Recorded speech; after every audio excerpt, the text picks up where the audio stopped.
Greetings. I'm here in Kinderhook, New York, kicking off the first Presidential Spirits profile with Martin Van Buren. And you might think to yourself, why the heck would you start with Martin Van Buren? And that's a great question, and I've got a great answer. This is a novel about a saloon. Martin Van Buren was born in a saloon. I know Lincoln, going from being born in a log cabin, gets all this credit and all this attention because he was born in a log cabin and he ascended to the presidency. How about a guy that was born in a tavern ascending to the presidency? I got mad respect for somebody like that. And we are starting, because this is a novel about a saloon, with Martin Van Buren. Another reason is we're in the middle of a pandemic and his house was less than a half a tank of gas from my house, and I could get here and back and look around. Martin Van Buren's front lawn might be the safest place in America in the middle of a pandemic. So for those reasons, we're starting with Martin Van Buren.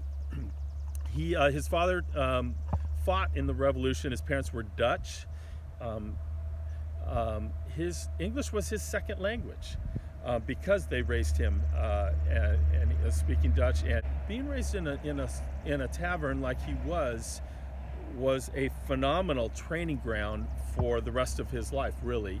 This Kinderhook, New York, is in between New York City and Albany, and everyone passed through here, and all the politicians passed through here. And at a young age, he got to know all the politicians, including Alexander Hamilton and Aaron Burr, both, by the way. And he took a liking to politics, and he learned from them.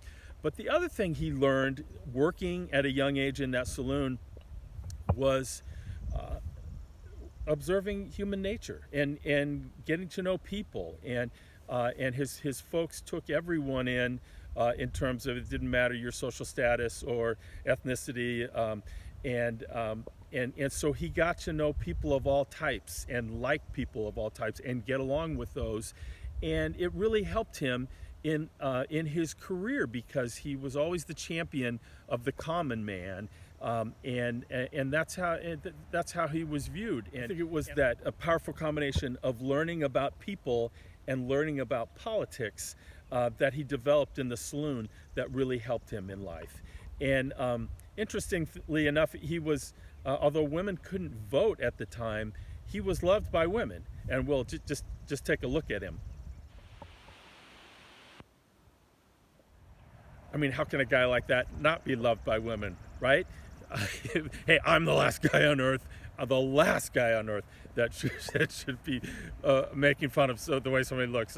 Believe me, but he was, and that helped him certainly in life, and it helped him ascend rapidly up the ladder. He was ambitious, and he became a lawyer, and then a judge, and then a senator for the state of New York, and then Secretary of State. He hooked up with Andrew Jackson, then he became Jackson's vice president, and then he became president. So with all that run up to being president, he may have had one of the best resumes of any president coming in with all that experience he had. You know, historians love to rank presidents. They're fixated on that, and Martin Van Buren, it's fair to say, does not fare well with historians, but a lot of that was really out of his hands. Right after he became president, the Panic of 1837 hit, and 80% of the nation's banks failed, and America went into a deep recession. That he became president in 1836. He was a one-term president. It lasted to the mid-40s. And it really colored his presidency, unfortunately, and also for him, a lot of that was really out of his hands. It was not really his fault. The policies of the Jackson administration before him led to that, and world conditions as well. So his presidency was not something that is fondly remembered. And of course, Van Buren famously said that the two happiest days of his life were, number one, the day he became president, and secondly, the day he stopped being president. And he wrote a 750-page memoir that did not mention the presidency at all, which is very telling. It also didn't mention his wife, which I'm not here to talk about the reasons for that, but it did not mention his presidency. So it just tells you how he felt about those 4 years.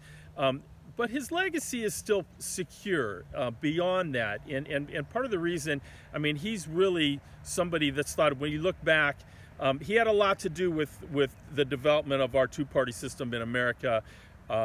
He founded, together with Andrew Jackson and others, the Democratic Party that has survived to today. And really it came out of kind of Jefferson's distrust of the federal government, and again, it appealed to the common man. But he stitched the Democratic Party together with Andrew Jackson, and they had success with it. And he also, a lot of his legacy is in this, in the development of politics. He started really the first political machine in America, the Albany Regency, right here in New York. He is looked to as really the founder of our political conventions, and a lot of other things regarding political patronage, caucuses, things of that nature. He was a shrewd politician, and it all went back to the way he learned it all in the saloon, by the way, which is just classic training to be a politician. And he was 5'6", but he could hold his liquor, and that was a real advantage. A lot of the campaigning in the time was done in saloons, and that was his wheelhouse. That's where he was raised, so it was a real advantage for him. In fact, looking back, I got to think, if I were born in that time, perhaps with my saloon background and history, maybe I would have a shot at politics back then. But he really he thrived in that environment. In the novel, I talk about the presidents and their dogs, and it's often said that the first 44 presidents all had dogs. Van Buren, they weren't really dogs. He had tigers. The Sultan of Muscat and Oman gave Van Buren 2 tigers, and he had 2 tigers in the White House. And in that sense, I have to think, given the success of Tiger King and Netflix, the greatest show ever on Netflix right now, I think Van Buren was 2 centuries ahead of his time. He was the original Tiger King, the Tiger President, and maybe historians should go back and reevaluate his place in history, perhaps. Congress ultimately convinced him that was really a gift to America and not to him. So the tigers were taken from the White House and to the local zoo. I also do a lot in the novel with the drinking preferences of the various presidents, and Van Buren was he not only could he drink really well, especially for a man of his size, but he drank, and he drank. He was a bit of a dandy in life with his clothes and the way he traveled in this 220-acre estate here in Kinderhook, and in his alcohol preferences as well. He drank high-end booze, wine, Madeira, sherry, as well, and brandy, and he held his liquor very well. They called him Blue Whiskey Van, was one of his nicknames.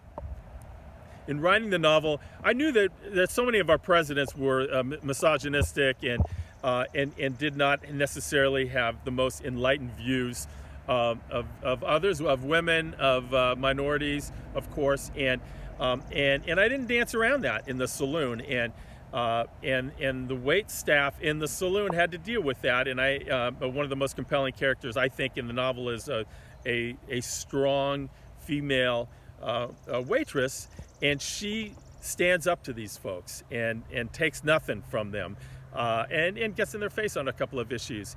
And I had a few of them mocking her as being nothing more than a barmaid, and I had Van Buren stand up for her in that his mom was a barmaid, and I thought of all of the folks in that room, certainly among the earlier presidents, Van Buren would be the one, perhaps, who would have stood up for her in the face of some of that.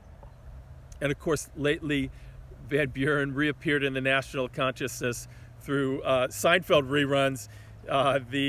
There's a gang in that Seinfeld show. There was a gang, a New York City street gang called the Van Buren Boys. I'm taking on the entire Van Buren Boys. Van Buren Boys? Yeah. There's a street gang named after President Martin Van Buren? Oh yeah, and they're just as mean as he was. And yeah, they may have been mocking Van Buren and his legacy, but all publicity is good publicity, as long as they're spelling your name right. I hope you enjoy the novel half as much as I did writing it. I'll do more of these, especially when we get to a point in the country where we can start moving around again. I enjoy coming to places like this and doing it. So keep an eye out on my website for that. We are better than this, America. Cheers.